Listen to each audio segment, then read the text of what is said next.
Okay, continuing our discussion of first order equations and this sort of very simple, sort of straightforward method that we have to solve them, which is called separation of variables. This is where you isolate all the x's on one side and all the y's on the other. In the last video, it was isolating all the p's on one side and all the t's on the other. That kind of idea. Let's go ahead and do a different kind of example related to that technique. Okay, so let's suppose that as an object moves along a curve in the xy plane, the rate of change, ROC means rate of change, of its y coordinate with respect to, WRT means with respect to, its x coordinate is given by minus x over y. Now, of course, this is assuming that y is not equal to 0. That would cause some trouble. You'd be dividing by 0. And we have two questions from this. First of all, what kind of curve is it traveling on? Right? Along which curve does this thing travel? And the second thing is that if you know y of 1 is equal to negative 2, find y as a function of x. And then a follow-up to that, discuss any issues that arise with this solution. That's a very vague question, but hopefully when we do that, we will see exactly what is being asked here. So, all right, let's dive into the first part. As I'm reading this question, there's not a lot that jumps out at me as being a differential equation question. All right, so what I want you to do, pause the video, take 2 or 3 minutes, see if you can set this thing up as a differential equation. And if you can do that, and you still have time left on your 2 or 3 minute timer, go ahead and try to start solving it any way that you know how. And we only have one method so far, so that's a pretty short list of how to do it. All right, so go ahead and pause the video and do that right now. Okay, so as I'm reading this, I see the phrase rate of change, and rate of change means derivative. All right, so the rate of change of its y coordinate with respect to its x coordinate is given by something. All right, so translating this, the rate of change of its y coordinate with respect to its x coordinate, that's just dy over dx, and this is equal to minus x over y. All right, that's the information that I'm given in this blue box here.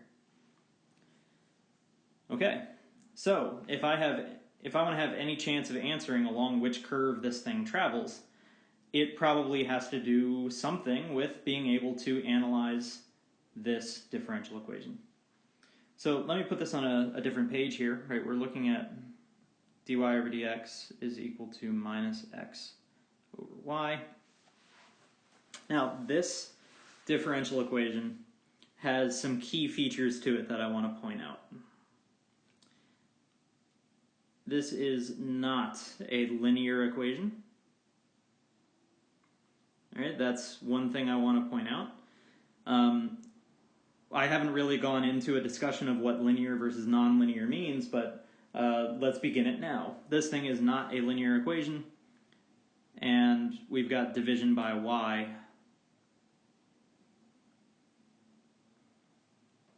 That makes it not linear. All right, I'll give you some more examples later on of what a linear equation would look like, but for right now, this thing is not linear. What else is this? This has the independent variable actually doing something in the differential equation. We have not seen examples like this yet. All right, so the independent variable x actually appears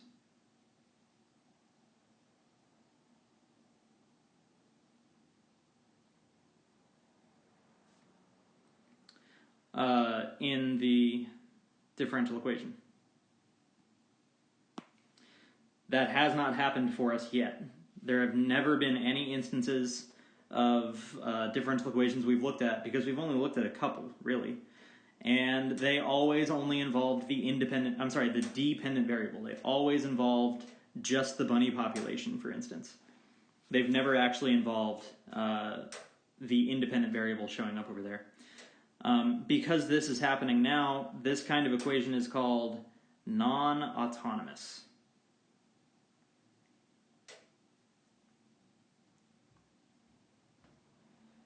All right, so an autonomous equation is like what we were looking at before.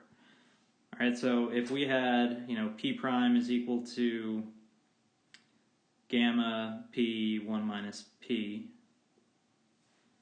this is autonomous because time does not actually appear anywhere in this differential equation. It is, as far as you can tell, it's just an equation involving p and nothing else. That is not true of the equation that we have above us here. Dy over dx is equal to minus x over y.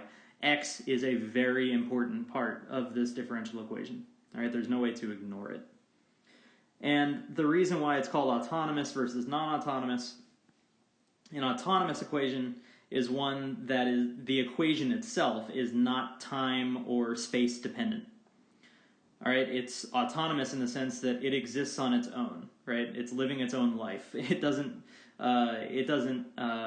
not beholden to time. But this equation that we have is very much dependent on the independent variable. All right, if you change the value of the independent variable, which is x, right here, you are very much changing the right-hand side of your differential equation. In this autonomous equation, this carrying capacity logistic model, if you change the value of time, who even cares, right? It doesn't appear on the right-hand side, so there's no reason to care about it as far as solving the differential equation goes. All right, so I just want to introduce this, these two pieces of language about autonomy of equations.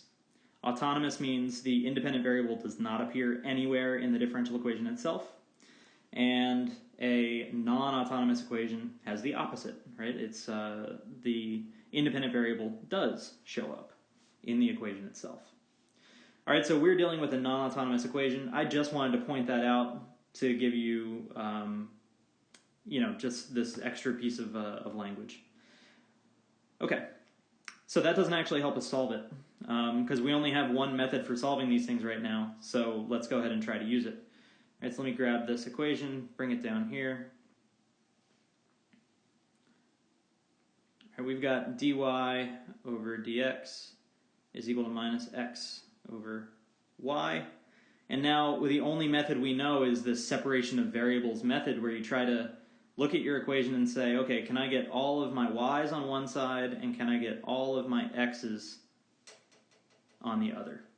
And the answer for this equation is yes. If you multiply by y on both sides and if you multiply by dx on both sides, you do get everything on sort of isolated on either side of the equal sign. So we get we get y dy is equal to minus x dx.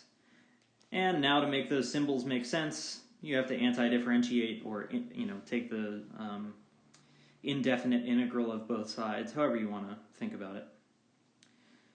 Right, the indefinite integral of y is just going to be y squared.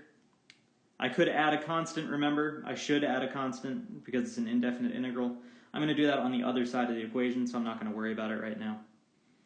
All right, so on the other side, I've got the antiderivative of x with respect to x. Well, that's just... Sorry, that should have been y squared over 2. And this is minus x squared over 2. And here I'll add my constant of integration. All right, so now let me... let's pause here for a second. Right now, we are trying to answer this question. Along which curve does this thing travel? So, one thing I want you to see here is that your instinct, your algebraic honing at this point, right, all your training is probably telling you to go ahead and solve for y, because y is what is going to be the solution to this differential equation. However, we want to know what curve this thing lives on. We don't actually care about what the exact solution is until the second part of the question. If we just want to care about the curve that this lives on, then I'm not going to solve for y by itself yet. I'm instead going to treat this thing like it's a curve that you saw a lot of in like Algebra 1, Algebra 2, Pre-Calc, Calc 1. So I'm just going to get all the variables on one side. I'm going to multiply everything by 2 because I don't like division. So I've got my 2's canceling on the left. I've got a 2c on the right-hand side. I'm just going to call that c again. This is going to be a common theme in this course. 2 times an arbitrary constant is again an arbitrary constant. So what I have here is x squared plus y squared equals c. Now, this would be an acceptable answer for the curve that this thing actually travels on. However, you know more than this. You know what kind of curve this is. Right, so what is this thing, geometrically speaking? What is that thing? I'm not going to answer this question for you. You need to answer this question. Not for credit. You just need to be able to answer this question. That's like a fundamental part of mathematics, is knowing what the heck that thing is. All right, so what is that? Answer that question on your own. You don't need to turn it in. That'll tell you the kind of curve that this thing is traveling along. All right, so this is our answer to 1. We're done. So let's move on to 2. All right, so for 2, here we're given a little bit more information. We're given an initial value. Y of 1 is equal to negative 2. All right, so let's set up part 2 here. We know that y squared plus x squared is equal to c. That's the work we did for part 1. And now we have this added info that y of 1 is equal to negative 2. Okay, so let's do this. We know that y of 1 is equal to negative 2. So there are a couple different ways that you can go about this. You can either, because we do need to figure out, if I go back to the original problem, we need to find y as a function of x. That's like ultimately what our goal is. So there are 2 ways that you can go about it. You can either start with your equation here and solve for y with c completely arbitrary in there. That's fine. You can do it that way. Or you can instead use your initial value first, find out what c is first, and then solve for y after that. All right, either way you do it, you're going to get the same thing as long as you're careful. I am going to plug in my initial value now and find out what c is before I start doing algebra to it. All right? I don't know why. I think it's going to be a little bit easier. Right? This is just my instincts telling me this from doing, at this point in my life, thousands of problems like this. All right, so I'm going to figure out c first. You do not have to do it this way. This is just the way I'm doing it. If you find c first, then we want to plug in x equals 1 and y equals negative 2 into our equation. So we are going to have negative 2 squared plus 1 equals c. So c is 5. Alrighty. This tells us that x squared plus y squared is equal to 5. Now, the ultimate goal in this problem is actually to solve for y. So let's go ahead and do that. All right, so y squared is equal to 5 minus x squared. And now I need to take the square root of both sides. And so y is going to be equal to some stuff. Now we've arrived at the exercise that you are going to do for credit for this video. Go ahead and finish off this problem. Remember that finishing off this problem means not only doing the last little bit of algebra there, solving for y as a function of x, but also to then discuss any issues that arise with this solution. What are some potential problems that arise with the solution the way you figured it out? And this is a very broad question. One thing I'll point out that you absolutely have to address is, are there any problems with X values? Again, this is not a very specific question. So this is the kind of thing that you will see once you start working with it. Hopefully you'll see what I mean by that. All right, so this is going to be the exercise. Go ahead and solve for y as a function of x. You got to tell me exactly what y is in terms of x, and then discuss any issues that arise with this solution. Right? What are some problems that you run into? And as a part of that, just a part of the issues that you run into, one of these parts has to be to address any problem with specific x values. Okay, so let's move on. All right, let's do another kind of modeling problem. One that has nothing to do with bunnies, unless you want to suppose that the object we are dropping is a bunny. Let's not do that, because that's sad. So let's suppose an object with mass m, which is positive, measured in kilograms, is dropped from an initial height h, which is going to be measured in meters, off of the ground. It's going to be influenced only by the acceleration due to gravity, which we're going to say has a magnitude of around 10 meters per second squared. The actual magnitude is around 9.8 meters per second squared. We're rounding it up to 10 to make our lives easier. Let's find a formula for its altitude t seconds after being released. Okay, so this may not sound like a modeling problem. This may sound like a straightforward, physics-y kind of problem. Straightforward in the sense that it would appear in like a Physics 1, one of the first chapters of Physics 1 textbook.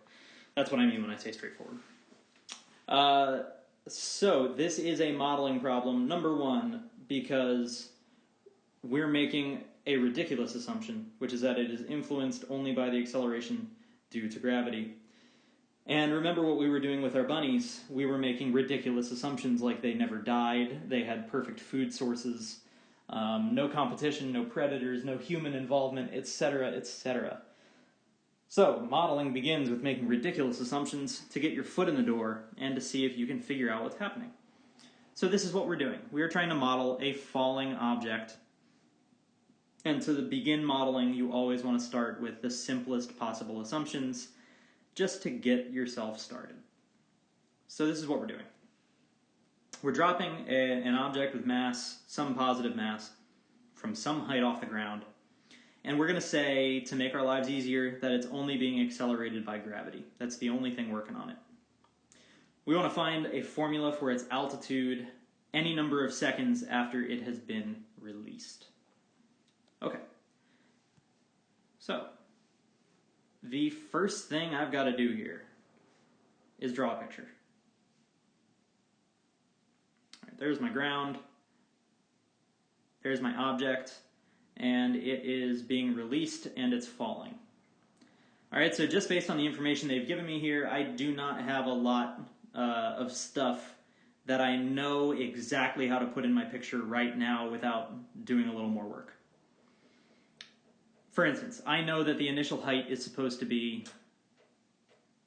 h. And I know that. I know that the mass of this object is m, whatever m is. And I know that the acceleration due to gravity has magnitude 10. Now, let me just try to put all of this into context together, because just saying those numbers, I don't know, that doesn't mean anything, right? Just saying all of those numbers together, that doesn't really have any meaning until you put a coordinate system on your experiment. All right, so I need to put a coordinate system in here. That's what I'm drawing down here. This is a coordinate system.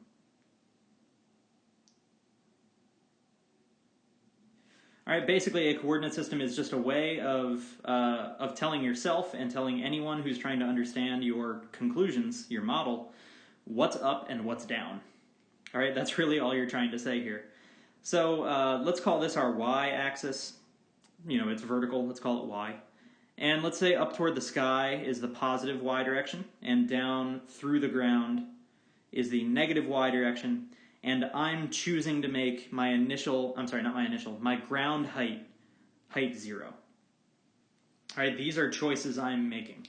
You can choose to do other stuff, and as long as you're careful and diligent in your math, your model will still accurately and correctly reflect what this object should be doing. All right, so this is 100% about setting up the right context. Okay, so I'm saying that my positive y-axis is going to be up into the air. If you wanted to make that your negative y-axis, feel free. You can do that. I'm saying that my height 0, is going to be the ground. If you wanted to say that height 0 should be where the object starts, that's fine. You can do that. All right? You can make any combination of stuff work here as long as the general idea is right and you are careful. Okay, so I'm making positive y up, I'm making negative y down, and I'm making 0 the ground itself. All right, so what I can say right away is that I'm going to let t equals 0 correspond to the beginning of my experiment when I drop this thing. All right, so that's going to correspond to when I drop this thing. And right away I know one thing about this. I'm also going to let y of t be the altitude at time t. Then I know one thing so far, which is y of 0. Right? At time 0, I know exactly where this thing is. It's at height h off of the ground. All right, so already I know something mathematical, right? I know the initial value of my altitude. Okay, well, what else do I know? That arrow that I drew at the bottom, right, pointing down toward the ground, I can call this thing, I can put that arrow in there as a force. This is a force due to gravity, right? The force due to gravity is going to be pulling this thing down toward the ground. Now, let's use a little bit of Newton ideas here. The force on something is going to be its mass times its acceleration. F equals ma. This is one of the classic physics 1 kind of formulas. And this one's not going to be super relevant for us, but the net forces on something will be a sum of all of the forces on it. That one's going to come up a little bit later. We're not going to need that in this problem. We're going to need that when our force diagram contains more than one arrow. Right now we just have an arrow pointing straight down to the ground, which is the force of gravity pulling this thing down. So we don't actually need this second statement yet, but we will later. All right, right now all we need is force is mass times acceleration. All right, so F is equal to mass times acceleration. Now, of course, I said that we don't actually need that thing in red. That's kind of a lie. Yeah, that's a lie. It's not going to be a sum in this problem, but we do actually need it.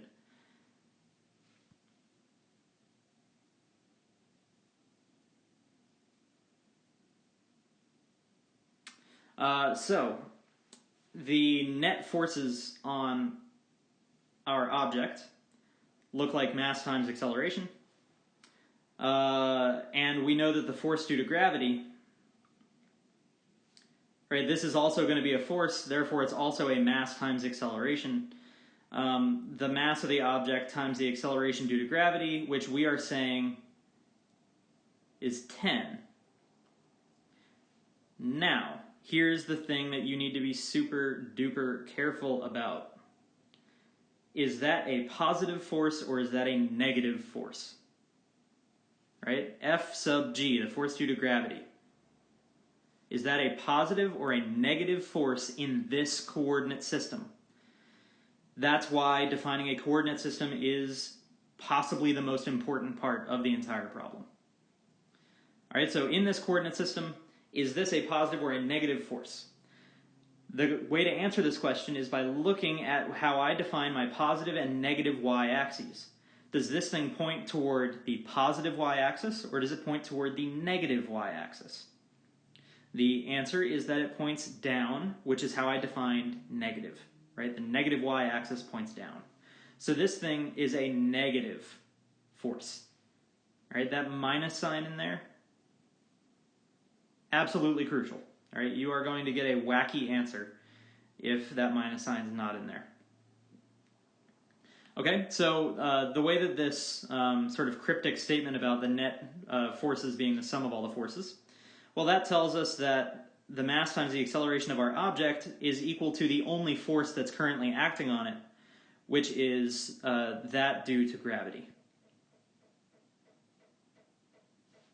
which is minus 10m. All right, so this is the equation that is sort of governing our system, right? It's governing our object as it falls. You can cancel the m's out because you have one on both sides, and so we know that the acceleration of our object is just minus 10. All right, so this thing does not look like a differential equation, but it is. This is a differential equation. The way to see it is to remember a fact from calculus or physics, whichever one rings more of a bell for you.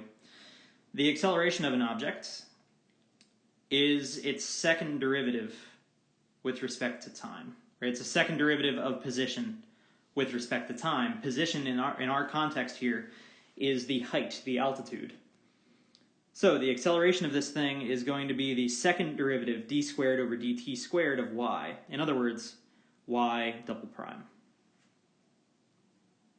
All right, so what we have is y double prime is equal to negative 10. Okay, now this is a differential equation that is technically a separable equation. It's autonomous, it's separable, meaning you can do the procedure that we've done a few times where you multiply over by dt and whatnot. It is also simpler than those things, right? This is an example of a differential equation that you saw in calculus. I guarantee that you saw this in calculus. And you know exactly how to solve it, right? If you have a function whose derivative is negative 10, then what is your function, right? So if I were to integrate both sides of this, let's say, with respect to t, the left-hand side, I use the fundamental theorem of calculus. I'm going to get y prime. The right-hand side, I get negative 10t plus a constant.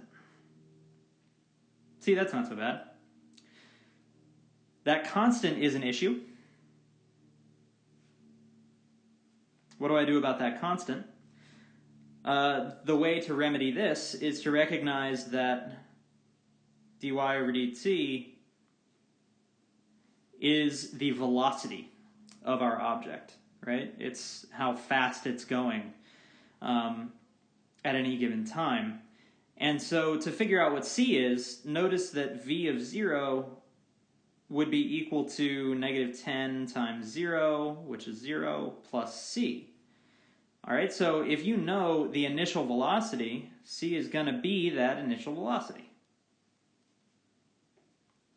I did not tell you what that is. I'm going to let you figure it out.